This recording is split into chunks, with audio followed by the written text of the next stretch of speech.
अभी आपको बराह रास्त ले चलेंगे। वज़ीर इत्तलात शिबली फराज गुफ्तगू कर रहे हैं के बाद जो हमारा एक सियासी कल्चर डेवलप हुआ है, जो हमारे मुल्क में एक पैसे का कल्चर पैदा हुआ है, वो मेहरबानी है उन हुकूमतों की जिन्होंने इस मुल्क का जो एक इखलाकी ढांचा है उसको तहस नहस कर दिया। और चाहे वो किसी भी कोई भी उमूर हो ज़िंदगी के, उसमें करप्शन के कल्चर को इस तरह से फ़रोग़ दिया और उस कल्चर को इतना आम कर दिया कि उसने जो हमारी जितनी भी रवायतें थीं, जो एक हमारे इदारों में, हमारे सियासत में जो एक मायार था चीज़ों के करने का, उसको तब्दील कर दिया। और आज हम इस नहज पे हैं कि इस मुल्क में करप्शन को कोई करप्शन नहीं समझता,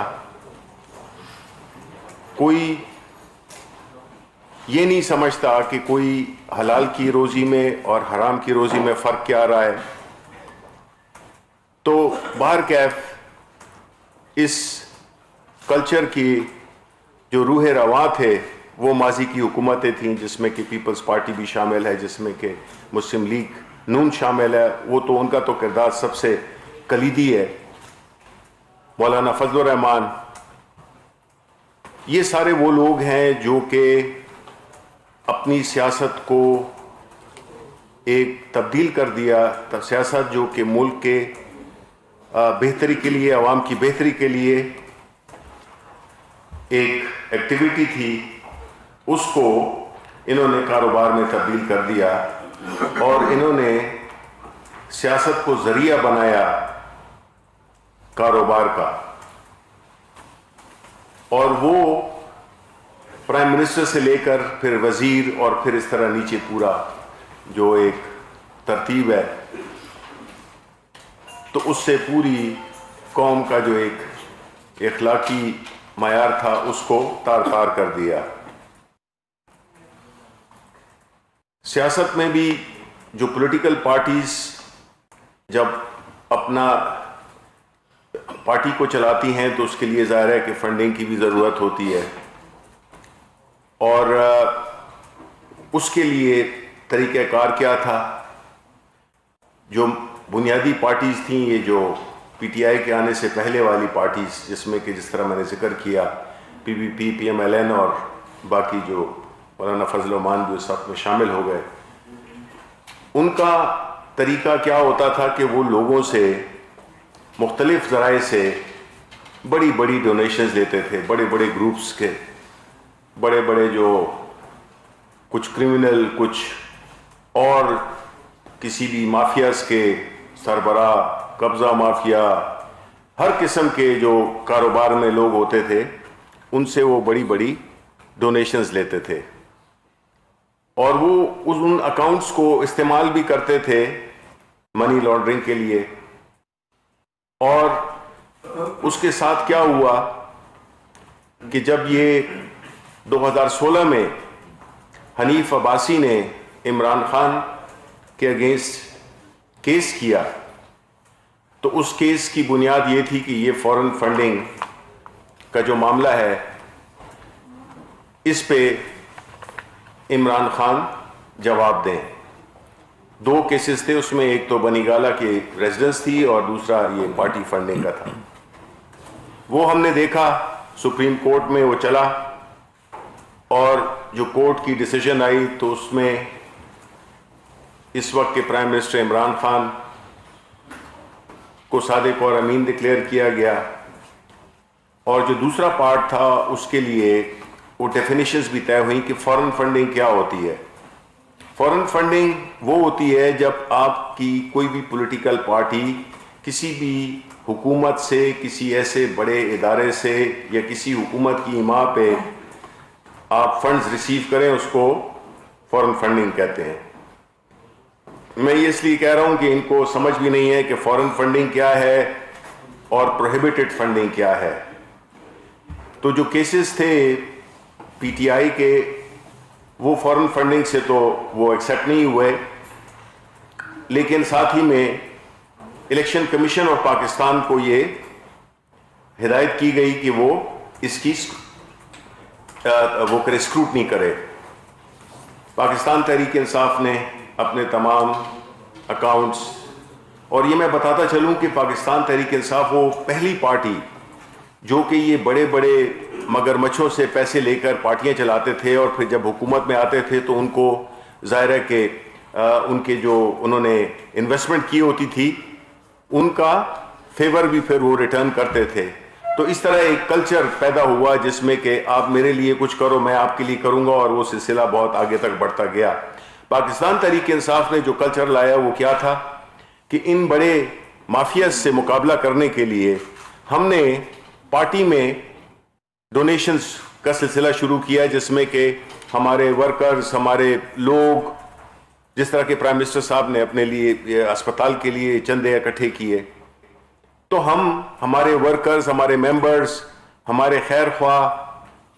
वो जो है तो हमें छोटी छोटी रकम $20, $10, $1000, $10,000, $50,000, इस तरह की उन्होंने ये कल्चर रखा कि उसमें हमें कोई ये नहीं होता था कि हमने उनको कोई फिर बाद में हमने उनका फेवर को रिटर्न करना है। यानी कि उन्होंने जो हमें जो डोनेशन किया है तो उसमें फिर हमारी पॉलिटिकल पार्टी किसी भी उसमें नहीं थी मजबूरी में कि हम उनके ताउन को रेसिप्रोकेट कर सकें, यानी उसको हम उनके लिए कुछ काम कर सकें। तो प्रोहिबिटेड फंडिंग थी, जो कि असल में वो होती है प्रोहिबिटेड फंडिंग जिसमें कि आप किसी मल्टीनेशनल्स या किसी फॉरेन एजेंसी से, फॉरेन लोगों से आप पैसे वसूल करते हैं। तो पाकिस्तान तहरीक इंसाफ ने अपने तमाम अकाउंट्स, सर्टिफाइड अकाउंट्स जमा करा दिए, और साथ ही साथ में हमारे यंग एमएनए फारूक हबीब, इन्होंने एक केस दाखिल किया जिसकी के तफसीलात वो आपको अभी बताते हैं। बिस्मिल्लाहिर्रहमानिर्रहीम। शुक्रिया शिबली फराज साहब। जैसा कि इंफॉर्मेशन मिनिस्टर साहब आपको बता रहे थे, सुप्रीम कोर्ट के फैसले का हवाला दे रहे थे, ये मेरे पास पाकिस्तान की सबसे बड़ी आला अदलिया का ये फैसला मेरे पास मौजूद है। जिस तरह इन्होंने कहा कि फॉरेन फंडिंग का बात की, बार बार एक टर्मिनोलॉजी जो है वो यूज़ की जाती है, और वैसे ही एक झूठों का मंडी लगी हुई है इस मुल्क के अंदर, जो कि पीडीएम की शक्ल में आपके सामने है। लोगों को मिसकम्युनिकेट करते हैं वो, और अपने ही मुल्क के कवानीन से जो है या तो वो लाइलम है या वो झूठ इतना बोलना चाहते हैं कि लोगों को मिसगाइड करें। फॉरेन फंडिंग का जो केस है वो केस इनिशिएट ही फेडरल गवर्नमेंट कर सकती है। ये मैं नहीं कह रहा, ये पाकिस्तान की आला अदलिया का वो फैसला कह रहा है जो मैं आपको दिखा रहा हूं, और ये ऑन रिकॉर्ड है, ओपन फैक्ट है। और उसी फैसले के तहत एक बार फिर पाकिस्तान की आला अदलिया हमारी रहनुमाई फरमाती है कि इलेक्शन कमीशन को ये इख्तियार हासिल है कि वो पॉलिटिकल पार्टीज ऑर्डिनेंस का जो आर्टिकल 6(3) है और आइन का आर्टिकल 17(3) है, आइन से बड़ी तो हमारे पास इस मुल्क के अंदर कोई चीज नहीं है ना, तो उसके तहत उसने तमाम पॉलिटिकल पार्टीज, मैं वर्ड यूज कर रहा हूं ऑल पॉलिटिकल पार्टीज जो कि इलेक्शन कमीशन में रजिस्टर्ड हैं, उनको इलेक्शन सिंबल हासिल करने के लिए जरूरी है कि उनके पार्टी अकाउंट्स की जांच पड़ताल जो है वो की जाए। तो लिहाजा जो पीटीआई को सिंगल आउट किया जाता है उसको आप अपने फैक्ट्स को दुरुस्त कर लें। यह जिम्मेदारी सिर्फ पीटीआई की नहीं है, यह जिम्मेदारी जो है वो आपकी भी है। आपने यहां भी जवाब देने हैं, और आपको यह मालूम नहीं है कि जो गड़ा आप पीटीआई के लिए खोद रहे थे आप उसमें सबसे पहले गिरे हुए हैं, और आपको अब उन सवालात का जो है वो जवाब देना पड़ेगा जो मैं अब आगे आपसे पूछने जा रहा हूं। मैं ये समझता हूं कि जो डॉक्यूमेंट्स से मैं बात करूंगा उससे हटके कोई बात नहीं करूंगा कि 2017 से एक केस पीएमएलएन और पीपल्स पार्टी के अकाउंट्स के हवाले से है, जिसके ऊपर इलेक्शन कमीशन अपनी स्क्रूटनी कमेटी बना चुका है और उस स्क्रूटनी कमेटी के मुतअद्दिद इजलास हो चुके हैं, लेकिन ना पीएमएलएन ना पाकिस्तान पीपल्स पार्टी उनके सामने अपने अकाउंट्स में आए गए पैसों का कोई रिकॉर्ड जमा करवाने को तैयार नहीं है और इलेक्शन कमीशन उसके ऊपर 3 ऑर्डर्स जो है वो पास कर चुका है। और मैं सिर्फ आपको उस आखिरी ऑर्डर का हवाला देना चाहता हूं जो उन्होंने 24 सितंबर 2020 को वो ऑर्डर दिया, जिसमें उन्होंने बड़ा वाज़े लिखा कि ना पीपल्स पार्टी की तरफ से और ना पीएमएलएन की तरफ से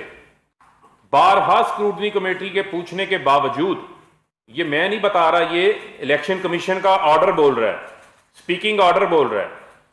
कि इनकी तरफ से कोई रिकॉर्ड जो है वो स्क्रूटनी कमेटी के सामने जमा नहीं करवाया गया। आप पूछते हैं कि पीटीआई फॉरेन फंडिंग का जवाब नहीं दे रही,